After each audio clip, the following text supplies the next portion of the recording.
Assalamualaikum warahmatullahi wabarakatuh. Sobat Radio Malam yang dimuliakan Allah, semoga kita dalam keadaan sehat walafiat. Amin ya robbal alamin.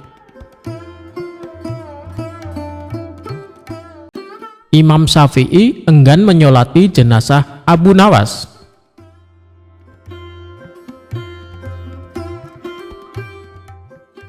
Abu Nawas dengan nama lengkap Abu Ali Al-Hasan bin Hani Al-Hakimi dikenal sebagai seorang penyair Arab yang sangat lihai. Namun di berbagai belahan dunia, Abu Nawas dikenal sebagai seorang sosok yang lucu, kocak alias jenaka. Abu Nawas juga sangat cerdik saat menghadapi raja dan memecahkan teka-teki yang belum ada jawabannya. Abu Nawas adalah seorang sufi yang paham Al-Quran dan hadis, tetapi dia menampakkan tingkah konyol dan kontroversi.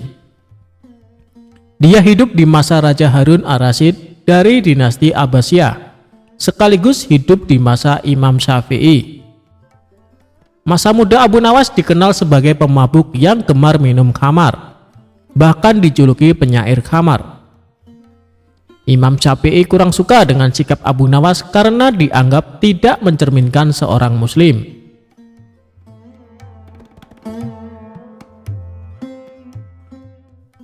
Suatu ketika Abu Nawas meninggal dunia dan kabar kematiannya sampai ke penjuru seantero negara Iran. Kabar wafatnya Abu Nawas membuat gempar penduduk Iran. Baginda Raja sebagai teman dekat Abu Nawas merasa sedih mendengar kabar tersebut. Sementara Imam Syafi'i juga mendengar kabar wafatnya Abu Nawas. Namun Imam Syafi'i enggan menyolati jenazah Abu Nawas. Sementara di satu sisi banyak warga berkumpul di rumah Abu Nawas untuk melayat dan mendoakan jenazah Abu Nawas. Ketika jenazah Abu Nawas hendak dimandikan, salah seorang warga menemukan kertas di saku Abu Nawas. Kertas tersebut ternyata berisi syair Abu Nawas yang ditulis terakhir kali sebelum beliau meninggal dunia. Adapun isi syair tersebut sebagai berikut.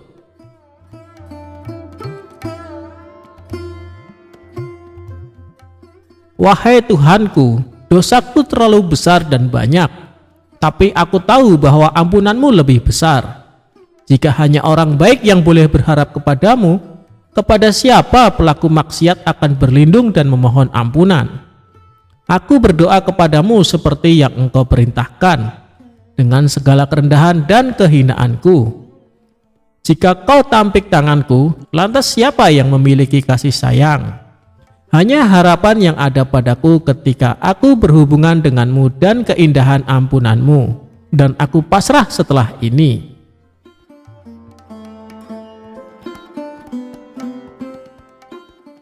Kemudian salah seorang warga membawa kertas berisi syair Abu Nawas ke rumah Imam Syafi'i. Warga tersebut menjelaskan bahwa kertas tersebut ditemukan di saku Abu Nawas saat akan dimandikan. Setelah membaca syair Abu Nawas tersebut, Imam Syafi'i sangat sedih dan menangis sejadi-jadinya. Kemudian Imam Syafi'i pergi ke rumah Abu Nawas untuk menyolatkan jenazahnya. Itulah kisah syair terakhir Abu Nawas yang mampu meluluhkan pemilik mazhab terbesar, yaitu Imam Syafi'i. Semoga kita bisa mengambil hikmah dari kisah Abu Nawas yang hidup sejaman dengan Imam Syafi'i.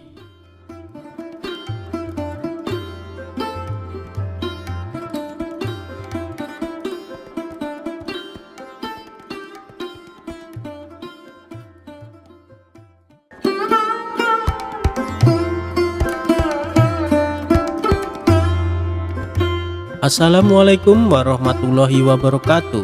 Sobat Radio Malam yang dimuliakan Allah, semoga kita dalam keadaan sehat walafiat. Amin ya robbal alamin.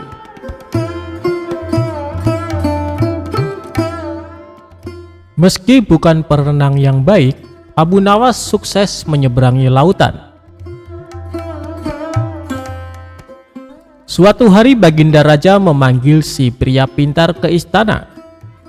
Dia berkata, "Hari ini saya punya misi lain untukmu, Abu Nawas," kata Raja. "Apa yang harus saya kerjakan, Yang Mulia?" tanya Abu Nawas tidak sabar. "Kau tahu bahwa kita punya teluk yang sangat luas, bukan?" tanya raja. Menyedihkan sekali, tak seorang pun pernah menyeberangi teluk tersebut. Saya bertanya-tanya, apakah mungkin seorang manusia bisa berenang ke seberang teluk? Abu, saya butuh kau menjawab keingintahuanku. Saya mau kau ambil misi ini sebagai tugas terhormat, kata raja kepada Abu Nawas. Tuan, saya bukan seorang perenang yang baik, ujar Abu Nawas. Saya tahu, tapi setiap orang mengetahui kalau kau adalah pria terpintar di negeri ini. Kau harus dapat mengerjakan tugas ini, kata raja sedikit memaksa. Ya, saya akan mengerjakannya, Yang Mulia. Abu Nawas menggerutu ketika dia berjalan keluar. Abu Nawas lalu berjalan ke pantai. Ia memandangi teluk yang luas itu, lalu duduk di bawah sebuah pohon palem. Dia mencoba mencari ide, menyiasati misi yang mustahil itu. Pada waktu itu ia melihat pakaian anak-anak tergeletak di atas bebatuan di sampingnya. Di mana anak itu? Mereka pasti berenang di pantai, gumam Abu Nawas. Seketika itu senyumnya terkembang. Nampaknya ia telah menemukan ide cemerlang. Ia lalu pulang dan bangun pagi-pagi sekali pada hari berikutnya. Dia segera pergi ke pantai. Sambil tersenyum, Abu Nawas melepaskan pakaian dan cincinnya, lalu meletakkannya di pasir. Ia juga melepaskan sepatunya dan meletakkannya di samping pakaiannya. Setelah itu, Abu Nawas kembali ke rumah lagi. 1 jam kemudian, raja dan para menterinya datang ke pantai. Mereka terkejut mengetahui ada pakaian yang ternyata milik Abu Nawas. Mereka pun berspekulasi kalau Abu Nawas sedang berenang mengarungi laut untuk mencapai teluk. Tapi sebagian dari mereka meragukan kalau Abu Nawas yang punya kemampuan berenang pas-pasan berani mengarungi laut. Untuk membuktikan rasa penasaran, mereka semua akhirnya sepakat untuk mendatangi rumah Abu Nawas. Sesampainya di rumah Abu Nawas, raja dan para menteri hanya ditemui oleh istrinya. Ia mengatakan kalau Abu Nawas meninggalkan rumah dari pagi hari sebelumnya. Kemarin ia mengatakan padaku bahwa ia akan berenang menyeberangi teluk. Dia berkata bahwa Yang Mulia memerintahkan melakukan demikian. Sebenarnya saya tak tega membiarkannya pergi karena saya tahu ia bukan perenang yang baik, kata wanita itu dengan sedih. Tiba-tiba datang seorang pengawal istana melapor, Yang Mulia, Abu Nawas ditemukan. Pengawal kemudian bercerita, jika pada larut sore 3 nelayan di pantai melihat seorang pria berenang. Ketika mereka mendekatinya, mereka tahu bahwa yang berenang adalah Abu Nawas. Karena terlihat sangat lelah, maka mereka membantu Abu Nawas mencapai pantai. Tapi tak lama setelah itu, Abu Nawas malah pingsan. Berita itu pun menyebar dengan cepat hingga sampai ke telinga pengawal istana. Tak lama setelah itu, raja dan beberapa pengawal pergi ke pantai. Baginda raja lalu duduk di samping Abu Nawas. Abu, kata raja sambil menggoyang-goyangkan tubuh Abu Nawas. Ia membuka matanya dengan pelan. Baginda raja sangat senang. Ia memegang tubuh si pria cerdik itu dengan erat. Ia terlihat sangat menyesal karena telah menyebabkan Abu Nawas menderita. Abu Nawas tersenyum tipis ketika sang raja memeluknya dan mengatakan, "Kau hebat, Abu Nawas."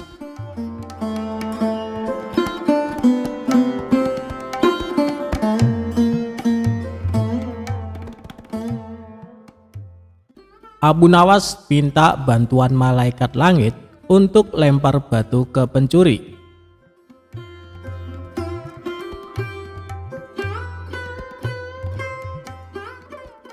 Cerita Abu Nawas kali ini berawal dari adanya pencuri di kota Baghdad.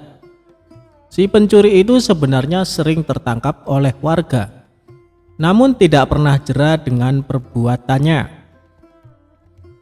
Suatu hari ia mencuri di rumah salah seorang saudagar kaya raya. Ketika sedang menjarah barang-barang berharga, dia kepergok oleh si pemilik rumah. Saudagar kaya tersebut langsung berteriak minta tolong.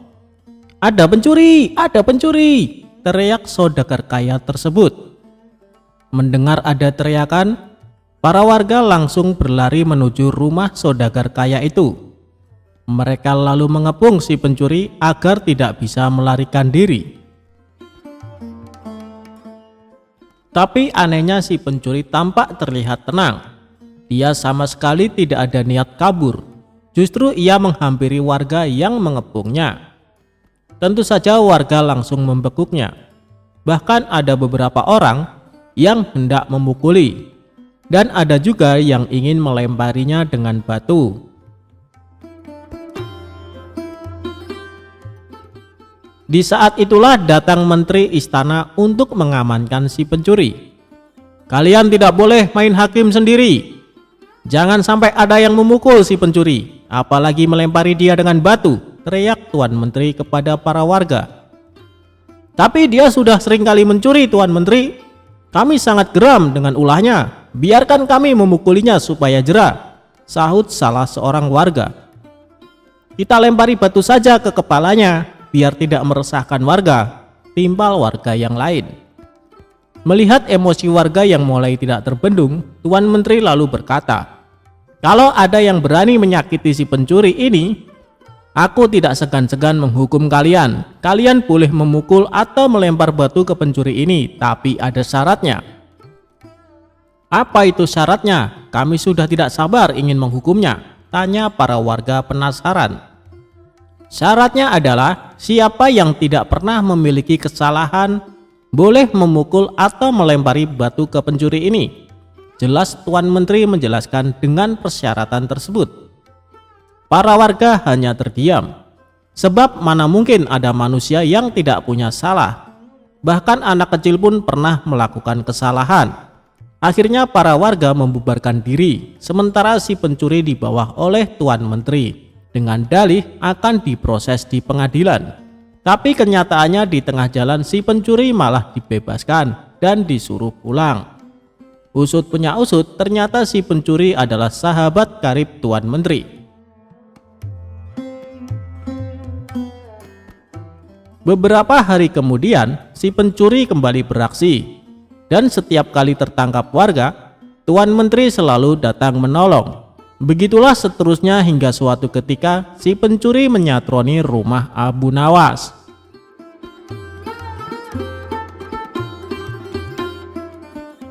Kebetulan saat itu Abu Nawas baru saja mendapat hadiah emas dari Baginda Raja. Ketika si pencuri masuk ke rumah dan hendak mengambil emas tersebut, Abu Nawas keburu memergokinya. "Hei pencuri, kurang ajar," ucap Abu Nawas. Bukannya kabur, si pencuri malah dengan tenang berjalan keluar meninggalkan Abu Nawas. Hal ini membuat Abu Nawas bertambah emosi. Abu Nawas lantas langsung memukul dan membekuknya. Si pencuri pun berteriak kesakitan. Mendengar ada kegaduhan di rumah Abu Nawas, warga-warga pun segera berdatangan. "Ada apa Abu Nawas?" tanya salah satu warga. "Orang ini hendak mencuri di rumahku," jawab Abu Nawas. "Lagi-lagi dia, seakan tidak ada kapoknya," ucap salah satu warga. "Tidak lama lagi pasti dibebaskan Tuan Menteri," ujar warga yang lain. "Kita hukum saja rame-rame sebelum Tuan Menteri datang," sahut warga lain. Tapi sayangnya niat tersebut tidak terlaksana, sebab Tuan Menteri dan para pengawal segera mendatangi rumah Abu Nawas. Tuan Menteri lalu mengamankan si pencuri dengan melepaskannya dari tangan warga. Si pencuri kini berdiri di samping Tuan Menteri. "Sudah saya peringatkan berkali-kali, kalian tidak boleh main hakim sendiri. Kalau ada yang berani menyakitinya, aku tidak segan-segan menghukum kalian," ancam Tuan Menteri kepada para warga. "Tapi bagi siapa saja yang tidak pernah memiliki kesalahan selama hidupnya, boleh memukul atau melempar batu ke pencuri ini. Ayo silahkan bila kalian merasa sok suci," bentak Tuan Menteri. Mendengar itu para warga pun terdiam seketika. Tapi tidak bagi Abu Nawas. Diam-diam ia mengambil 2 batu besar, lalu dilemparkan ke arah langit secara bersamaan. Saat 2 batu tersebut kembali turun ke bawah, masing-masing mengenai kepala si pencuri dan Tuan Hakim. Sontak si pencuri langsung pingsan jatuh tersungkur. Dari kepalanya keluar darah bercucuran. Begitu juga dengan Tuan Menteri. Meski tidak pingsan, dia mengalami sakit yang luar biasa. Dari kepalanya hingga bercucuran darah cukup banyak. Kurang ajar. Siapa yang berani berbuat lancang melempar batu? Teriak Tuan Menteri penuh emosi. Dikarenakan takut menjadi sasaran amukan Tuan Menteri, orang-orang di sana lalu menunjuk bahwa Abu Nawaslah pelakunya. Kurang ajar kau Abu Nawas, kau akan mendapat hukuman berat, bentak Tuan Menteri. Salahku di mana? Kenapa tiba-tiba aku dihukum? Tanya Abu Nawas berpura-pura. Kamu telah berani melempari kepalaku dengan batu, jawab Tuan Menteri. Oh itu, bukankah tadi Tuan Menteri mengatakan sendiri, siapa saja yang tidak pernah bersalah selama hidupnya boleh melempari si pencuri dengan batu, balas Abu Nawas. Jadi kau merasa kalau kamu tidak pernah berbuat salah? Jangan sok suci kamu, Abu Nawas, hardik Tuan Menteri. Justru itu, karena aku orang yang pernah berbuat salah, makanya aku minta bantuan malaikat langit. Aku berikan dia 2 batu dengan cara melemparnya ke atas.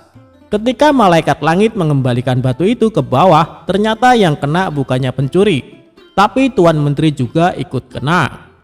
Mungkin malaikat langit lebih tahu bila selama ini Tuan Menteri bersekongkol dengan si pencuri, kata Abu Nawas. Mendengar itu Tuan Menteri tidak bisa berkata apa-apa, tapi memendam amarah kepada Abu Nawas. Tuan Menteri ingin menghukum saat itu juga, karena perkataan yang diucapkan Abu Nawas hanya dibuat-buat.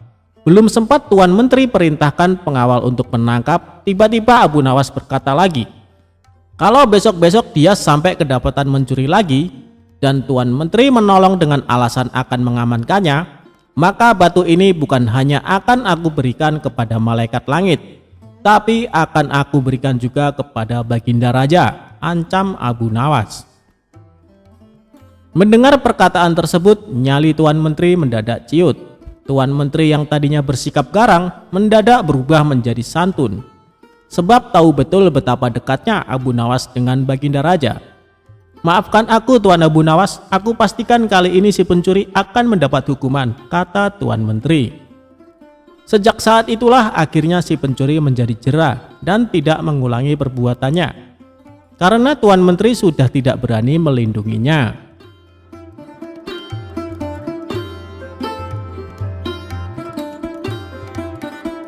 Abu Nawas lolos dari siasat busuk pemilik warung makan. Dikisahkan, Abu Nawas sering bepergian keluar kota untuk tujuan berdagang. Di kota tersebut, Abu Nawas sering mampir di warung makan langganannya. Suatu ketika, Abu Nawas baru saja tiba di kota itu dan seperti biasanya mampir di warung makan langganannya itu.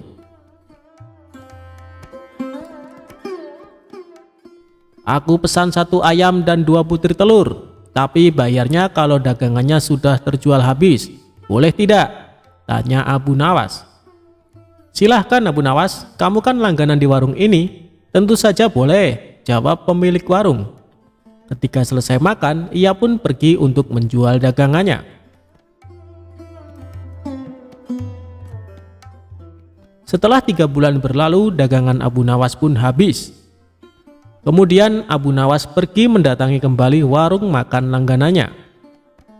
Aku pesan makanan seperti dulu, 1 porsi ayam dan 2 butir telur, ucap Abu Nawas. Setelah Abu Nawas selesai makan, ia pun berkata, aku minta total tagihannya. Jangan lupa digabung dengan tagihan 3 bulan yang lalu, kata Abu Nawas.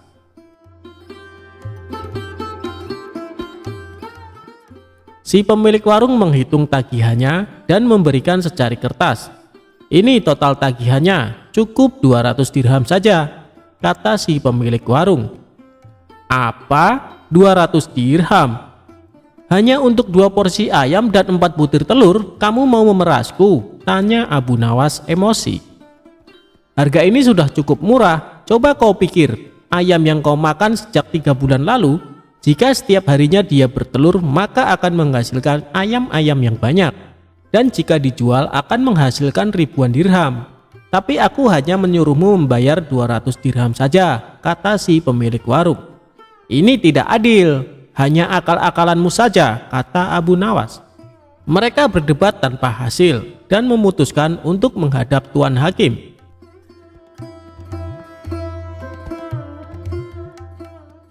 Ketika keduanya menemui Hakim, ternyata Hakim berpihak kepada pemilik warung. Lalu Hakim bertanya, apakah kalian berdua menyepakati harga sejak 3 bulan yang lalu? Tanya Tuan Hakim. Tidak, Tuan Hakim, jawab Abu Nawas. Kalau begitu ayam yang kamu makan kemungkinannya bisa menghasilkan ratusan ayam dan telur, tutur Tuan Hakim. Ya, itu mungkin saja, tapi kalau ayamnya hidup, sedangkan ayam yang aku makan sudah mati dan dimasak, balas Abu Nawas. Namun pendapat Abu Nawas tidak dihiraukan oleh Tuan Hakim karena ia cenderung memihak pada pemilik warung. Aku minta kasus ini ditangguhkan sampai besok pagi karena waktu sudah menjelang sore, pinta Abu Nawas.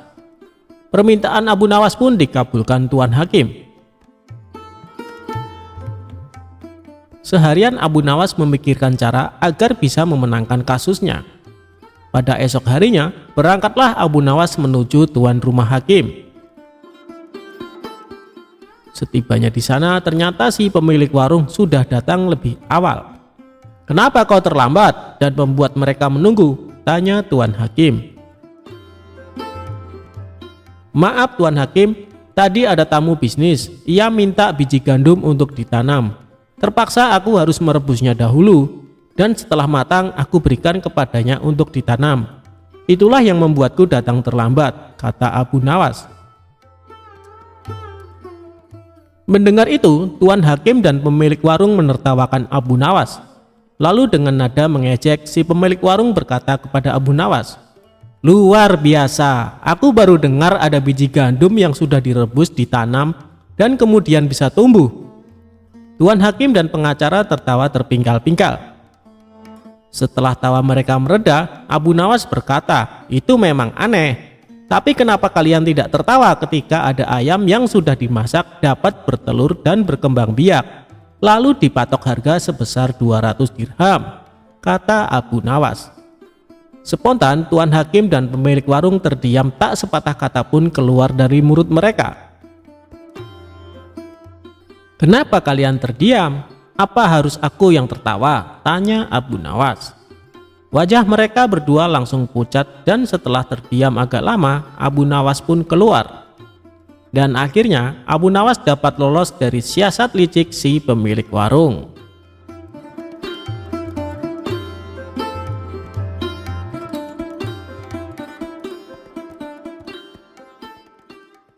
Abu Nawas menginap di rumah pencuri. Kecerdikan Abu Nawas mengerjai seorang pencuri seakan tidak ada habisnya. Kali ini dia kembali mengerjai pencuri saat hendak beraksi di rumahnya. Suatu malam saat sedang tidur pulas, Abu Nawas dikagetkan suara berisik dari ruang tengah rumahnya. Kemudian dia turun dari tempat tidur dan beringsut menuju pintu kamar untuk mengintip. Melalui lubang kunci dilihatnya ada seorang pencuri sedang memasukkan barang-barang miliknya ke karung besar. Hampir semua barang di ruang tengah rumahnya diambil tanpa tersisa sedikit pun. Setelah selesai dengan aksinya, si pencuri memanggul karung besar berisi barang-barang curian itu ke atas bahunya, lalu kabur lewat jendela. Melihat hal itu, Abu Nawas sengaja membiarkannya. Dia tidak berteriak minta tolong ataupun menghardik si pencuri, karena ingin membuatnya kapok tanpa harus menggunakan kekerasan. Ketika si pencuri sudah berjalan keluar rumah dengan membawa barang-barang curian, Diam-diam Abu Nawas mengikutinya dari belakang. Setelah menempuh perjalanan lumayan jauh, si pencuri terlihat kelelahan. Bagaimana tidak, sebab barang curian yang dibawa sangatlah banyak. Akhirnya sampailah si pencuri di depan rumahnya. Dia segera masuk dan beristirahat. Saking capeknya, pencuri itu sampai lupa menutup pintunya kembali. Sehingga dengan mudah Abu Nawas ikut masuk ke rumahnya. Tidak lama kemudian, si pencuri mulai membuka karung dan mengambil barang-barang hasil curiannya. Dari mulai barang-barang berharga sampai barang-barang rumah tangga seperti gelas, piring, hingga mangkok. Si pencuri lalu meletakkan semua barang-barang tersebut sesuai tempatnya, seolah baru pindah rumah. Sementara, Abu Nawas terus mengamati dari belakang sambil duduk santai. Merasa curiga ada orang di sekitarnya, si pencuri pun menoleh ke belakang. Betapa kagetnya dia melihat Abu Nawas ada di dalam rumahnya. "Kenapa kau ada di sini?" tanya si pencuri setengah ketakutan. "Kamu tidak tahu ya, rumahku sekarang di sini," jawab Abu Nawas. "Kenapa bisa begitu? Ini rumahku," balas si pencuri. "Kalau kemarin ini memang rumahmu, tapi sekarang sudah jadi rumahku karena aku sudah pindah ke sini," ujar Abu Nawas. "Pindah? Pindah bagaimana maksudmu?" tanya si pencuri kebingungan. "Coba lihat, semua barang di rumah ini, semuanya adalah milikku. Jadi rumah ini adalah milikku," jelas Abu Nawas. "Kalau kau mengusirku, aku akan berteriak bahwa kamu telah mencuri barang-barangku, dan aku akan memukulimu," ancam Abu Nawas. Dikarenakan tidak ingin memperpanjang masalah, si pencuri membiarkan Abu Nawas menetap di rumahnya. Selama seminggu menetap di sana, Abu Nawas selalu menghabiskan roti yang akan dimakan si pencuri. Belum lagi susu dan madu yang disiapkan di dalam lemari dengan lahapnya Abu Nawas habiskan semua. Selama itu pula setiap hari si pencuri terpaksa tidur dengan menahan rasa lapar. "Kalau begini bukan aku yang merampok, tapi dia yang merampok semua makananku," pikir si pencuri merasa kesal. Esok harinya si pencuri menghampiri Abu Nawas. "Tuan, bagaimana caranya supaya Tuan kembali ke rumah Tuan?" tanya si pencuri. "Sudah dibilangin, aku sudah pindah di sini. Sekarang ini adalah rumahku. Buktinya barang-barangku ada di sini semua," tegas Abu Nawas. "Jadi kalau aku kembalikan semua barang-barang ini ke rumah Tuan, Tuan juga akan kembali?" tanya si pencuri. "Tentu saja, kalau di sini sudah tidak ada barang-barangku, jadi ini bukan rumahku lagi," balas Abu Nawas. Akhirnya dengan susah payah si pencuri mengembalikan semua barang-barang Abu Nawas ke rumahnya. Sejak saat itu, Abu Nawas tidak lagi berada di rumah si pencuri. Si pencuri pun tobat dan kini menjadi lebih tenang. Ia tidak ingin lagi berurusan dengan Abu Nawas.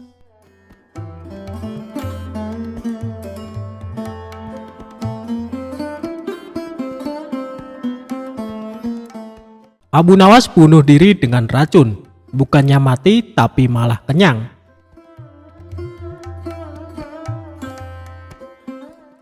Sebelum menjadi orang kepercayaan Baginda Raja, Abu Nawas pernah bekerja sebagai penjahit. Kala itu, Abu Nawas bekerja sebagai penjahit pakaian pada seorang tuan yang memiliki toko pakaian. Karena sifatnya yang sangat rajin dan ulet dalam bekerja, maka Abu Nawas sangat dipercayai oleh tuan majikannya. Bahkan di tempat kerjanya, Abu Nawas dicap sebagai salah satu pekerja yang paling teladan. Namun sayangnya tuan majikan Abu Nawas adalah orang yang sangat pelit sekali. Bahkan tuannya tersebut tidak pernah memberikan perhatian khusus apalagi bonus kepada Abu Nawas. Tidak jarang tuannya tersebut sering membawa banyak sekali makanan ke tempat usahanya. Namun tidak ada satupun pekerja yang diberikan atau ditawari makanan tersebut. Sehingga sikap tuannya tersebut lama-kelamaan membuat Abu Nawas merasa jengkel. Karena sudah terlalu jengkel dengan tuannya, pada sebuah kesempatan Abu Nawas akhirnya memutuskan untuk mengerjai tuannya tersebut. Abu Nawas mengerjai majikannya dengan alasan ingin bunuh diri menggunakan racun. Suatu ketika, tuan majikan Abu Nawas datang dengan membawa sebuah kendi yang berisi madu. Karena Abu Nawas melihat hal itu, kemudian dia menghampiri tuannya sembari menanyakan apa isi dari kendi tersebut. Selain itu, ia juga meminta kepada tuan majikannya agar diberikan isi dari kendi tersebut. Karena tuannya sangat pelit, maka dengan sengaja ia berbohong kepada Abu Nawas dengan mengatakan kendi tersebut berisi racun. Abu Nawas pun kemudian hanya mengangguk tanda ia percaya kepada tuan majikannya. Padahal dirinya mengetahui kalau tuan majikan sedang berbohong tentang isi kendi tersebut. Terlebih lagi, Abu Nawas sempat mencium bau madu dari kendi yang dibawa oleh tuan majikannya.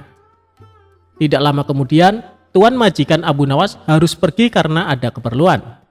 Karena dirasa kendi yang berisi madu tersebut aman dari para pekerjanya, termasuk Abu Nawas, maka kendi tersebut tetap dibiarkan di sana. Melihat kendi berisi madu tersebut ditinggalkan oleh tuannya, maka Abu Nawas tidak membuang-buang kesempatan.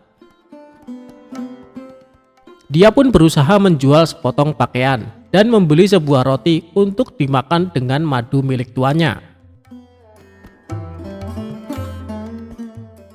Setelah berhasil menjual pakaian dan membeli roti, Abu Nawas langsung melahapnya bersama madu milik majikannya.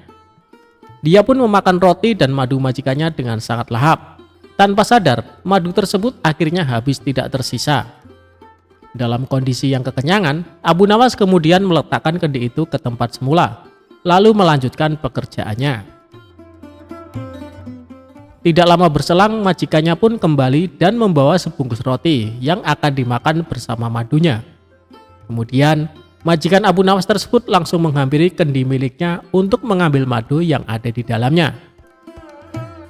Namun alangkah terkejutnya sang majikan setelah mengetahui kendi tersebut kosong dan tidak ada madunya. Selain itu, ia juga merasa sangat kesal karena mengetahui sepotong kainnya telah hilang tanpa adanya laporan. Kemudian tuan itu berbicara kepada dirinya sendiri dan menganggap hal ini pasti ulah dari Abu Nawas.